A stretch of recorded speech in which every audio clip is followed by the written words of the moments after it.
പ്രിയപ്പെട്ട സുഹൃത്തുക്കളെ, വളരെ വേദനാജനകമായ വാർത്തയാണ് കശ്മീരിലെ പഹൽഗാമിൽ നിന്നും നമ്മൾ കേട്ടത്. നമ്മുടെ പ്രിയപ്പെട്ട സുഹൃത്തുക്കൾ ഭീകരരുടെ ആക്രമണത്തിൽ വെച്ച് അവിടെ കൊല്ലപ്പെട്ടു. എന്നാൽ കൊന്ന ഭീകരരാണെങ്കിലോ അവരുടെ മതം ചോദിച്ചാണ് കൊന്നത് എന്ന് പറഞ്ഞുകൊണ്ട് ലോകത്തിലുള്ള മുഴുവൻ മുസ്ലിമീങ്ങളെയും ഭീകരവാദികളായി ചിത്രീകരിക്കാൻ ശ്രമിക്കുമ്പോൾ എല്ലാ മുസ്ലിമീങ്ങൾക്കും എന്താണ് പറയാനുള്ളത് എന്ന് കശ്മീരിൻ്റെ മണ്ണിൽ വെച്ചുകൊണ്ട് ആദിൽ ഷാ ഹുസൈൻ എന്ന പാവപ്പെട്ട ഒരു ചെറുപ്പക്കാരൻ നമുക്ക് കാണിച്ചു തന്നു. സ്വന്തം ജീവൻ ത്യാഗം ചെയ്തുകൊണ്ടാണ് മറ്റുള്ളവരുടെ ജീവൻ രക്ഷിക്കാനായി അദ്ദേഹം ശ്രമിച്ചത്. എന്നാൽ പരിശുദ്ധ ഖുർആൻ എന്താണ് ഭീകരവാദത്തെക്കുറിച്ച് പറയുന്നത്?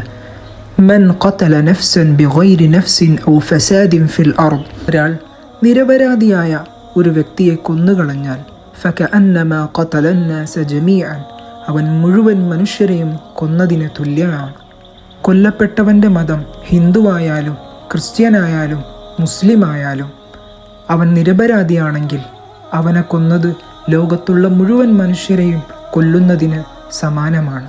എന്നാൽ വമൻ അഹ്യാഹ ഫകഅന്നമാ അഹ്യ അന്നാസ ജമീഅ, ഒരാൾ ഒരു മനുഷ്യനെ രക്ഷിക്കുകയാണെങ്കിൽ ലോകത്തുള്ള മുഴുവൻ മനുഷ്യരെയും രക്ഷിക്കുന്നതിന് തുല്യമാണ്.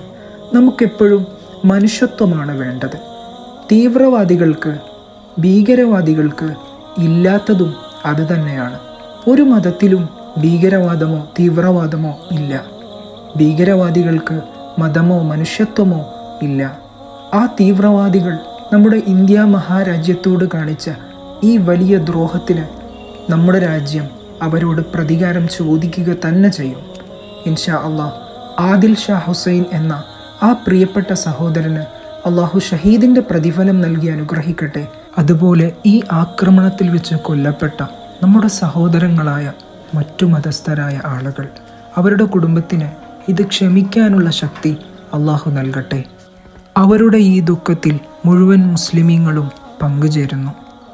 ഇതുപോലെയുള്ള കണ്ടൻസുകൾ നിങ്ങളിലേക്ക് എത്തിക്കാനായി ഞാൻ ആഗ്രഹിക്കുന്നു.